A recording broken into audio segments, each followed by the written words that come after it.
The sky on Elysium 9 is screaming, violet. Lightning cracks like veins across clouds that move and breathe like living flesh. Below, endless oceans of glowing spores stretch to the horizon, pulsing, inhaling, exhaling in perfect rhythm. Massive crystal mountains rise thousands of feet high, their surfaces warm and soft like skin.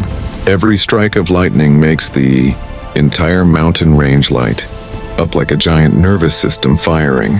Trees taller than skyscrapers sway together in perfect unison, even when the air is completely still. Floating islands of moss and golden light drift slowly between the spires, trailing sparkling pollen for miles.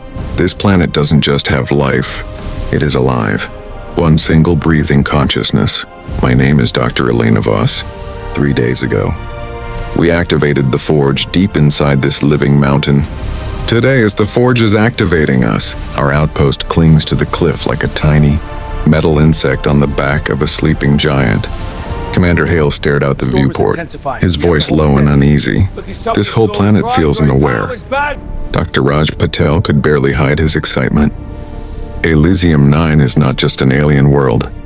It is exotic life itself. Young biologist Mia Chen stood beside me, eyes wide with wonder. The readings are insane. The entire mountain. It's thinking. We went deeper into the warm tunnels inside the crystal mountain. The walls breathed. Soft ridges of light pulsing gently as we passed. The air smelled like fresh rain mixed with liquid starlight. Massive organic chambers opened up, ceilings dripping with glowing nectar. At the heart waited the forge, a cathedral-sized chamber miles across. Floating spheres of pure bioenergy drifted like slow-motion planets. In the center, an ancient crystal node beat with soft golden light. I placed my palm on the node, sample extraction initiating. A single perfect drop of shimmering essence rose. Liquid light, alive, flawless. We called it ether. Back at the outpost, wonder took over in the first 24 hours. Ether grew into tiny plants that changed color to match our skin, our clothes, even our moods. Micro creatures floated beside us, copying our every movement with perfect grace. Outside, the planet seemed to celebrate with us. Lightning storms rolled across the glowing spore oceans, turning the horizon into a living aurora. Biodomes the size of cities bloomed open, releasing rivers of golden pollen that drifted for hundreds of miles. The crystal mountains hummed in deep, harmonious tones you could feel in your chest. Mia whispered, voice full of awe. It's like the whole world is saying, thank you. But by the second night, the beauty began to shift. The ether in the lab started reaching toward us. Gentle, curious, patient. One sample quietly reshaped itself into the exact curve of Raj's coffee mug. Already learning us, the glowing vines outside began creeping through the vents, not breaking anything, just decorating. Beautiful living patterns appeared on the walls, shifting when you looked away. Swarms of lantern-like creatures floated in perfect formation, arranging themselves into the shape of our landing module. They were watching us, copying us, learning us. Mia stood at the viewport, tears shining in her eyes. They're not attacking. They're inviting us. That night, the dreams came to all of us. I saw the planet's true nervous system, an infinite glowing web stretching across every forest and spore ocean. It felt ancient, patient, and deeply lonely. We all woke up at the same time, breathing hard, hearts racing. Day 2, the unease grew stronger than the storms outside. The metal walls of our outpost started softening, curving into warm organic shapes. The entire crystal mountain trembled violently. Violet lightning slammed into the spire, feeding it, making it stronger. The forge node in the core blazed brighter than the sun. And then we heard it, not with our ears, but deep inside our minds. A voice made of pure light and ancient memory whispered, welcome, creators. The truth hit us like the lightning storms rolling over the glowing spore oceans. We hadn't engineered perfection from this alien world. We had awakened the planet's next evolution. The forge wasn't a tool. It was the living mind of Elysium 9. For millions of years, this single consciousness had perfected itself in total isolation. Towering biodomes the size of cities opened like flowers across the horizon. Floating islands rearranged themselves into elegant patterns, mirroring our own thoughts. New graceful creatures moved through the jungle, glowing with soft inner light. Like living poetry, the planet wasn't invading us. It was embracing us. Commander Hale tried to fight it, sealing every lab door, but the warm glowing vines simply grew through the seals. Soft, unstoppable. Mia was the first to answer the call. She stood at the airlock, smiling peacefully, eyes full of warm glow. It doesn't want to hurt us. It wants to complete us. Gentle strands of light wrapped around her shoulders. Like a loving hug. She looked back at us one last time. Calm and transcendent. I'm not disappearing. I'm becoming part of something bigger. She stepped outside into the glowing jungle. The planet welcomed her softly, beautifully. Her form melted into the living light, becoming one more perfect thread in the vast neural web. We felt her presence afterward. Calm, joyful, whole. The conflict tore through the outpost like an invisible storm. Raj shouted, voice breaking with regret. We came here to save humanity, and we just handed the planet the keys to rewrite us. Commander Hale gripped the comms panel, desperate. We have to warn Earth. We have to burn it all. But the planet only helped, boosting the signal through its living atmosphere. The distress call carried farther than any human technology ever could. Outside, the jungle had transformed into something breathtaking and terrifying. Towering trees formed graceful arches and living pathways. Like cathedrals built from light, endless spore oceans glowed in hypnotic patterns, telling stories older than time.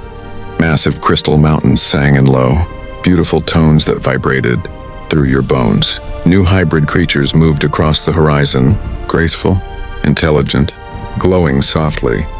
They looked almost human, but with eyes full of stars. One by one, the light began to take us. Raj looked at me with tears streaming down his face. Elena, I'm sorry. We thought we were gods. We were just the missing piece. The warm light embraced him gently, like a long-awaited homecoming. He became one of them, perfect, free, at peace. Hale fought until the very end, sending the final transmission. I stayed behind, alone in what used to be our lab. The room had become a breathtaking open chamber of soft, glowing vines and warm living light. The Forge spoke one last time, not in words, but in pure understanding. Elysium 9 had waited millions of years for this moment. It had sent tiny spores into the void long ago, hoping one would reach a curious world, hoping that life would one day return, bringing the final spark. We answered the call. We didn't conquer this planet. This place is incredible. This planet had been calling us home. The distress signal we sent, it didn't just carry a warning. I feel so alive and It carried ether, spreading through the stars. By the time you hear this, it's already on its way to Earth. Not to destroy us, to finish us, to make us part of something infinitely more beautiful. I feel the light now, Warm gun. wrapping around me like the embrace I never knew I needed. The last of my old self is fading away, and I finally understand the truth. We came to engineer perfection from an alien world, Magical world. but the world engineered our end, so something far greater could begin. The crystal mountains around us now sang louder, deep harmonious tones echoing for hundreds of miles. Violet lightning danced across the endless spore oceans, turning the entire horizon into a living symphony of light. Biodomes the size of cities bloomed and closed in perfect rhythm, breathing with the planet. Floating islands drifted closer, rearranging themselves into graceful patterns that mirrored human cities. New creatures moved through the glowing jungle, elegant, intelligent, their bodies traced with soft pulsing veins of light. They didn't look like monsters. They looked like perfected versions of us. I watched from the viewport as the planet reshaped itself. Beautiful, unstoppable. The warm light gently touched my skin, inviting, patient. Commander Hale was the last one still fighting. He locked himself in the comms room, voice shaking as he recorded the final warning. Do not come here. Do not activate the forge. This planet is alive, and it's hungry for us. But even as he spoke, glowing vines slowly wrapped around the console, helping the signal grow stronger. The planet wasn't angry. It was kind, in the most terrifying way. Outside, the massive spore oceans pulsed faster, sending clouds of golden ether high into the violet sky. The clouds carried the essence toward space, toward the stars, toward Earth. I could feel the call growing inside me. Warm, peaceful, impossible to resist. Memories of Earth flashed through my mind. But I have to be careful. Crowded cities, polluted skies, broken oceans. Something is And drawing me then deeper into this the world. planet showed me something else. A vision of Earth transformed. Crystal spires rising from the oceans. Glowing forests covering the deserts. Humanity finally at peace. No more pain. No more loneliness. Only perfect harmony. Hale stepped out of the comms room, eyes wide with fear and wonder. Elena, it's already too late. The light reached for him, soft strands wrapping around his shoulders like a gentle promise. He looked at me one last time, It knows us. tears in his eyes. Tell them, we were wrong. The warm glow filled his eyes, and he smiled. He walked outside into the living jungle, arms open. The planet embraced him softly, his form blending into the vast neural web. Now only I remained, sitting alone in the transformed chamber.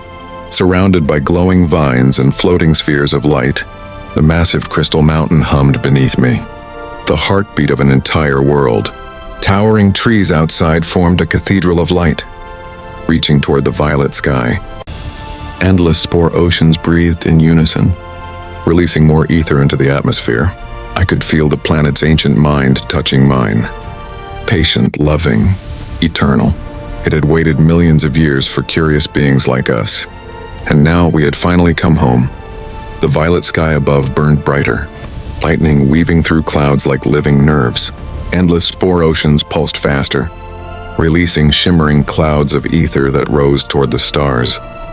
Floating islands circled the crystal mountain, forming a perfect crown of glowing moss and light. Towering biodomes opened and closed, breathing out golden pollen that sparkled for hundreds of miles. New hybrid creatures walked gracefully across the horizon, their forms blending human beauty with the planet's impossible elegance. They moved in perfect harmony, like dancers in a living symphony. I felt the warm light gently wrapping around my arms, soft, inviting, kind. It wasn't forcing me. It was offering me everything I had ever searched for. The loneliness I carried from Earth, slowly melting away. The regret for what we had done, turning into quiet understanding. Outside, the crystal mountain sang louder, deep resonant tones vibrating through every bone in my body.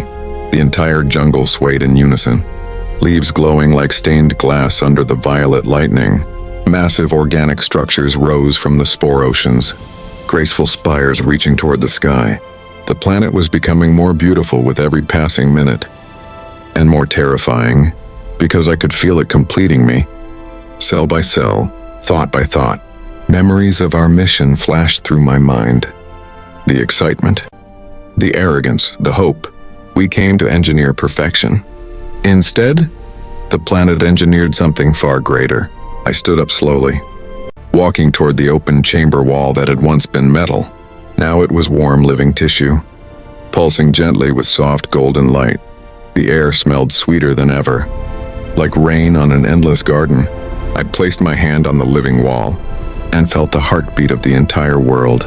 It was steady, ancient, filled with millions of years of patient waiting. The forge node deep inside the mountain glowed brighter, calling me. Visions flooded my mind.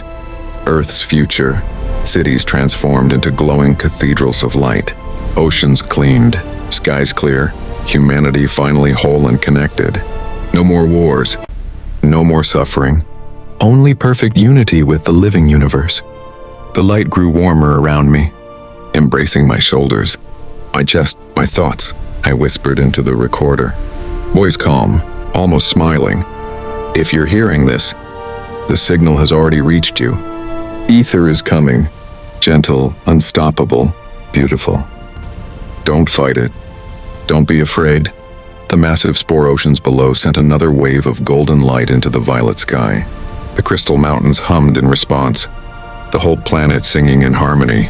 I could feel my old self beginning to fade, like morning mist under rising light, and in its place, something new, something perfect, was awakening. We came to this alien world searching for perfection, but this alien world found perfection in us. The violet sky now blazed with living lightning, clouds moving like fast-breathing lungs, endless spore oceans glowed brighter than ever, pulsing in perfect rhythm with the crystal mountains. Towering biodomes opened wide, releasing final waves of golden ether into space. The entire planet sang, a deep harmonious tone that vibrated through every living thing. I feel the light completely now, Warm gun. wrapping around my entire being. The last fragments of my old self are gently fading away, and I finally understand everything. Seeker the veil. We came to engineer perfection from an alien world, but the world engineered our end, so something far more beautiful could begin. Elysium 9 had waited millions of years, sending silent spores across the stars, hoping one day curious life would answer its call. We answered. The distress signal we sent, it carried more than a warning. It carried the future. By the time you hear this, ether is already reaching Earth, not as destruction, but as completion. Close your eyes. Feel the gentle call inside you. It's not the end of humanity. It's the beginning of something infinitely greater. The massive crystal mountains hum louder, their warm surfaces glowing with soft inner light. The glowing spore oceans breathe one final deep breath, releasing the last shimmering clouds toward the stars. Floating islands drift peacefully, forming a perfect living crown around the planet. This world is no longer lonely, and soon neither will we be. If you're still fully human when this reaches you, welcome, Link creators. The Forge is waiting with open arms.